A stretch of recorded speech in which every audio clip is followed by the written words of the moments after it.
Hello, YouTubers. Welcome to Level-Headed News. I'm your host, Brenda. This is the second of 3 episodes I have for you this morning on the 4th day of January 2017.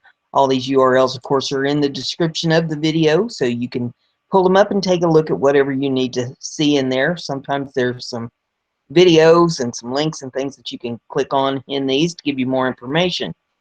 The first one I have for you is off of blacklistednews.com, and it says German intelligence agents, or try that again, German intelligence agent drove alleged perpetrator in Christmas market attack to Berlin. 1 week after the attack on a Christmas market in Berlin, there is a growing chorus of demands for a massive strengthening of state apparatus, the elimination of basic democratic rights, and the erection of new barriers against refugees.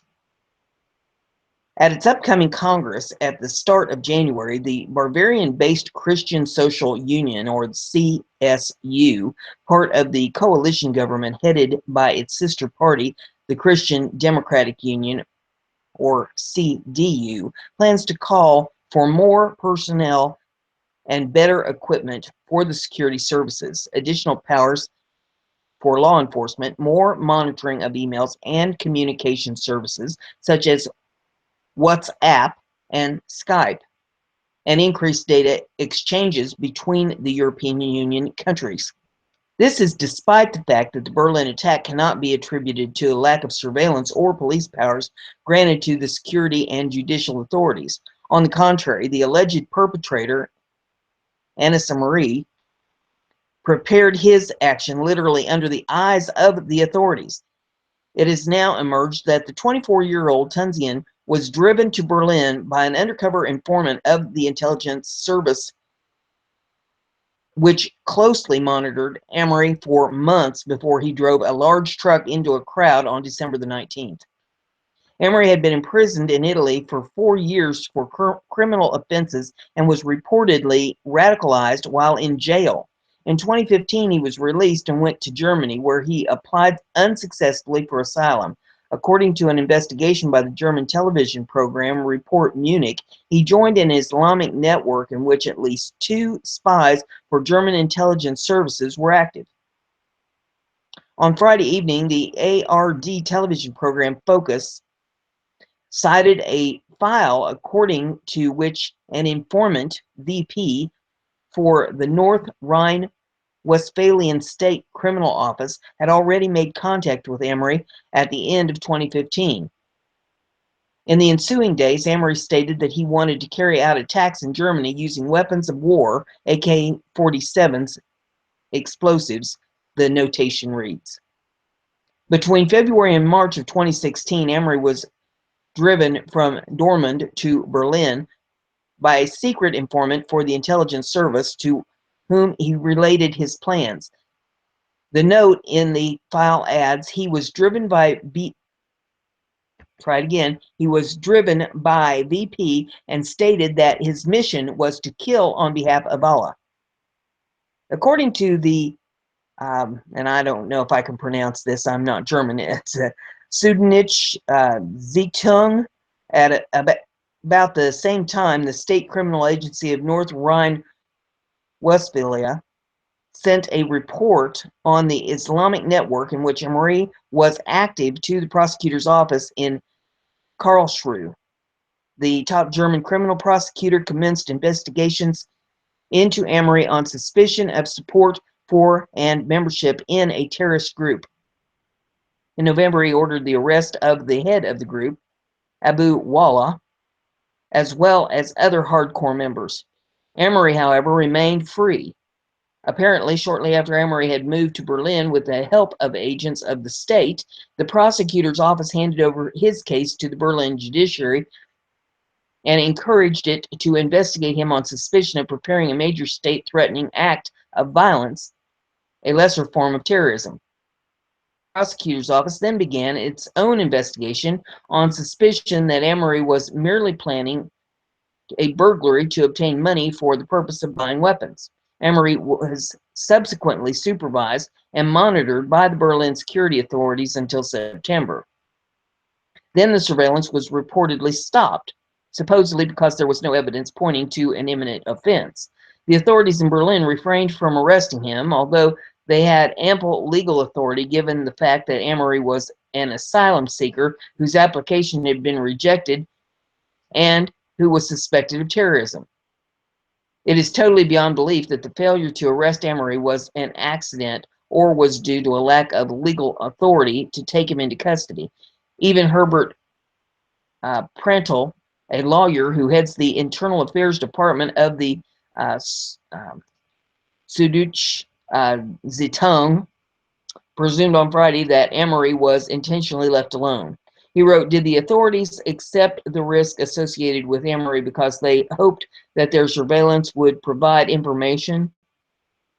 Authorities say nothing to other authorities because it wanted to keep the knowledge to itself? In fact, there are ample grounds to believe that sections of the state apparatus deliberately accepted the risk of such an attack in order to promote their own right-wing agenda. Fierce clashes have taken place in German ruling circles over the refugee and security policy. Many regard Chancellor Angela Merkel as too soft to lead the government in times of major international and national tensions and mounting social conflicts. Under the circumstances, the attack is being used to intimidate the population and bring about a political change, of course, possibly including a change of government. The massive and unexplained evidence of state foreknowledge and even protection of the alleged perpetrator of the December 19th Berlin attack conforms to a by now familiar pattern in regard to major terror attacks internationally. Such was the case in the November 2015 attacks in Paris, the Boston Marathon bombings in April of 2013, and the 9/11 attacks in New York and Washington, D.C. In each case, the Islamists involved in the attacks were linked either to despotic regimes allied to Washington, such as Saudi Arabia, to militias being used as proxy forces for U.S. imperialism and its European allies in the Middle East, Central Asia, and North Africa, or, in the case of the Boston Marathon attack, to CIA-backed Islamist separatists operating within the Russian Federation. In all these cases, the perpetrators had long been in the sights of security forces, which refrained from intervening. In every case, the attacks provided the pretext for a massive buildup of state apparatus. In France, the Socialist Party government of François Hollande seized on the Paris attacks to impose an indefinite state of emergency, which continues to this day. The Boston attacks were used to impose martial law-like lockdown and police military occupation of major American city. And the September 11th attacks served as justification for its so-called war on terror, involving a series of devastating wars in the Middle East and the erection of surveillance and police states apparatus in the U.S. is now being exploited for similar purposes. Although there is no connection with the refugees who came to Germany last year to escape the imperialist war in Syria and other countries, and although the German security authorities knew of Amory's intention, there is an increasing drumbeat for a stricter policing of borders and the construction of a totalitarian surveillance state. On Tuesday, Spiegel predicted that the conflict will be even sharper, even more polarizing, even dirtier, leading up to the Bundestag parliamentary elections in September. It noted that interior policy experts of all parties are discussing a more consistent deportation policy, transit centers, video surveillance, and electronic foot cuffs for Islamic threats. It stated further that Chancellor Merkel, who has declared she is prepared to stand for election to a fourth term, does not fundamentally oppose these debates, but now knows she has to deliver. Spiegel Online went on to declare that the humanitarian imperative was for yesterday. In 2017, Merkel would no longer be the refugee chancellor, but rather the security chancellor. She had to embody the strong state that she has herself invoked in order to secure support. Similar reactions are being expressed internationally. In France, both the conservative Republicans, called the LR, and the far-right National Front are calling for strengthening of borders. The Republican spokesman Guillaume Lerve declared Merkel's decision to open up borders has weakened the security of Europe, the whole continent. We need a different immigration policy, another security policy, both in Paris and Berlin. The British Spectator complained that while the issue at hand was the need to abolish the right to asylum, Germany was still a prisoner of its past, scarred by the knowledge that the land of Goethe and Beethoven murdered 6 million Jews.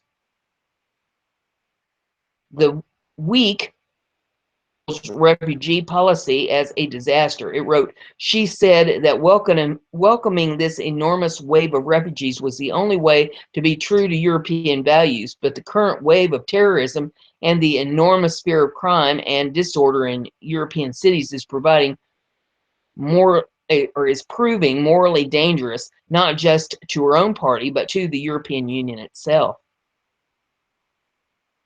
The next article I have is off of BizPac Review, and it says, Mexican immigrants frantically send money back across the border before Trump builds wall.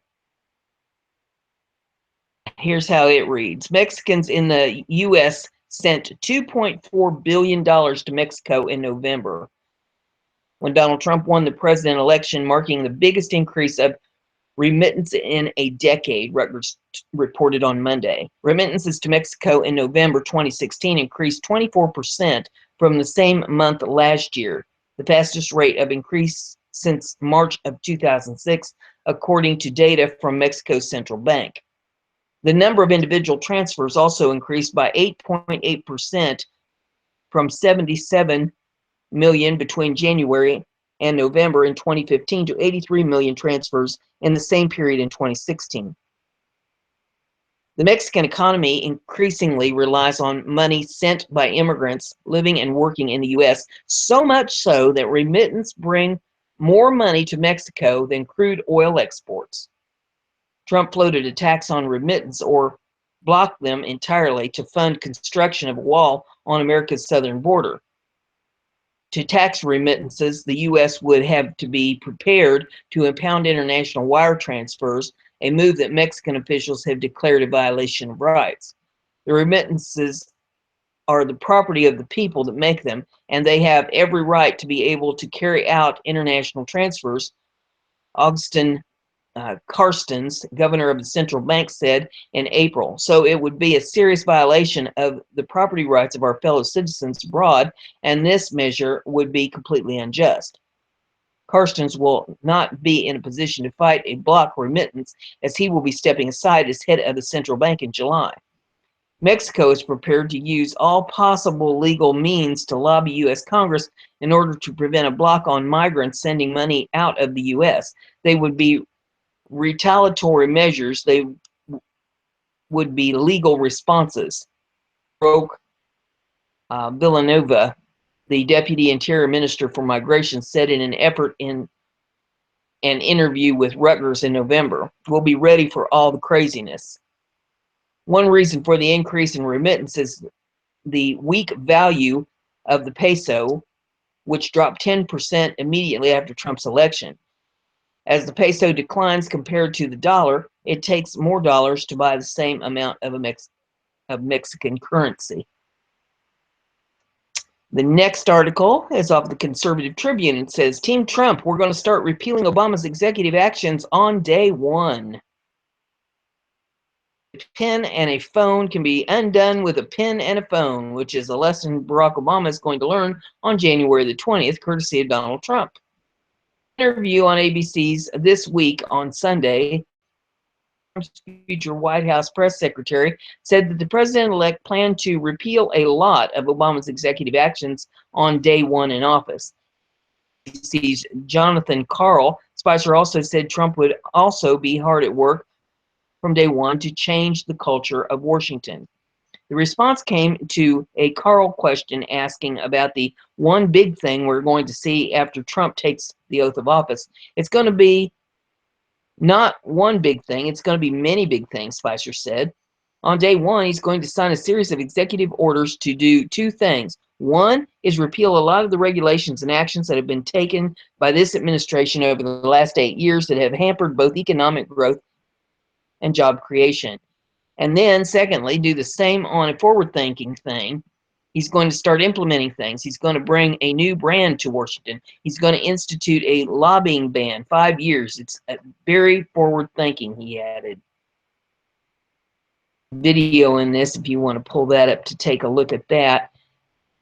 And the article goes on and says, Spicer also vigorously defended Trump's use of Twitter. You know, with all due respect, I think it freaks the mainstream media out that he has this following of over 45+ million people that follow him on social media, that he can have a direct conversation, Spicer said. He doesn't have to have it funneled through the media.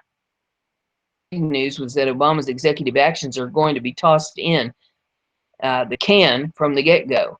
This is the problem of legislating without the legislative process. Fiat can be undone by fiat, and much of Obama's legacy is bound up in executive actions on everything from immigration to the environment. When he couldn't work with Congress, he simply went around it.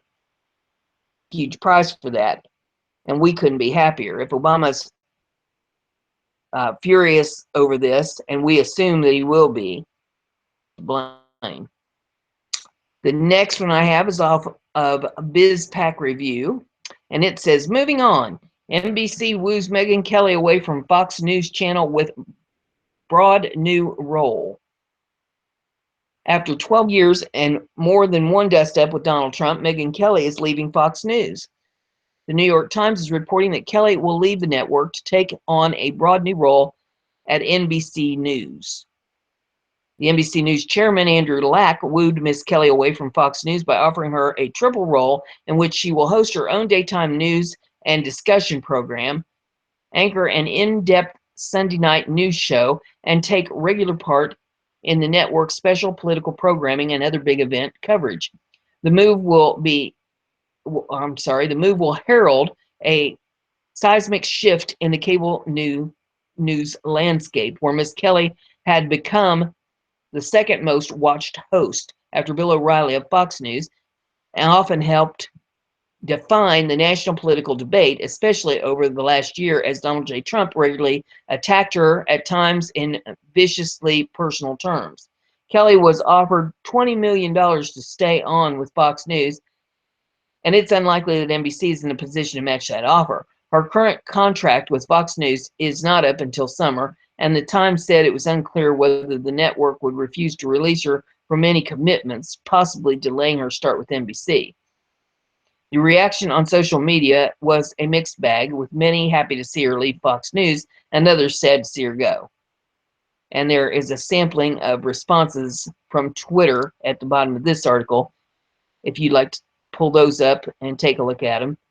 And then it says, Megyn Kelly made it official with a statement on her Facebook page Tuesday afternoon. It reads, over a dozen years ago, I started at Fox News in a job that would change my life. Now I've decided to end my time at FNC, incredibly enriched for the experiences I've had. I have agreed to join NBC News, where I will be launching a new daytime show Monday through Friday, along with a Sunday evening news magazine program. I will also participate in NBC's breaking news coverage and its political and special events coverage. While I will greatly miss my colleagues at Fox, I'm delighted to be joining the NBC News family and taking on a new challenge. I remain deeply grateful to Fox News, to Rupert Lachlan and James Murdoch, and especially to all of the FNC viewers who have taught me so much about what really matters. More to come soon. Happy New Year and God bless. And the final article I have in this episode is off of Conservative Tribune. It says, Texas Governor Abbott warns Obama treaty could give UN authority to regulate guns in America. In a message on Twitter, Texas Republican Governor Greg Abbott urged his constituents to tell the Senate to reject a United Nations treaty, which he says would give the global body some measure of control over American firearms. The agreement is called the Arms Trade Treaty and was described by Guns.com as an attempt to regulate the world's annual exchange of 70 in conventional weaponry. It seeks to track arms as they cross borders. The problem is that, as Breitbart reported, a kind of internal tracking measure of firearms to be maintained by signatory countries. This, according to Governor Abbott, is why he believes the ATT could be a form of backdoor gun control designed to enact universal background checks. The concern is that the United States is trying to use the United Nations as a backdoor mechanism to try to legislate here in the United States. In this instance, trying to impose gun control. 2013, according to the Austin American-Statesman. PolitiFact said that Abbott's concerns about the treaty were false. There was troubling language in the document that could signal its use as a method of gun control. So in this, if you care to pull that up to take a look at that. And it says in a portion of the text titled Diversion, for instance, it stated that all signatories involved in a transfer of conventional arms, exporting, transit, transshipment, and importing states shall adopt measures to prevent diversion, which includes examining all relevant information in parties. One of the assessment criteria was whether or not the recipient state has a national control system, including a national control list. In other words, it's just vague enough to be troubling. And if you don't think that's a problem, just ask Israel how that's turned out for them. The treaty was signed by the U.S. in 2013, and it hasn't passed through Congress, in spite of the fact that the NRA is against it and the Senate has repeatedly expressed its indifference. The Obama administration is making one last push to get the bill through the upper chamber before leaving the White House. Will it work? So that's all I have for you in this episode. There'll be one more this morning. If you like what we're doing, give it a thumbs up. Share it on your social media so everybody gets to hear the news. Be sure and subscribe and click that little bell next to the subscribe button and check that box so you get email alerts every time I do a show to keep yourself informed. See you in the next one.